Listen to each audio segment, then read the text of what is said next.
पाऊस चालू झालेला आहे. खूप असा हा मुसळधार पाऊस पडतोय.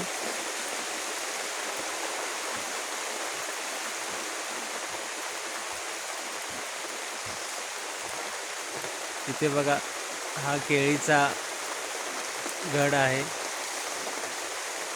बारीक बारीक केळी इथे आलेली आहेत. या घडाला केळीचं झाड आहे.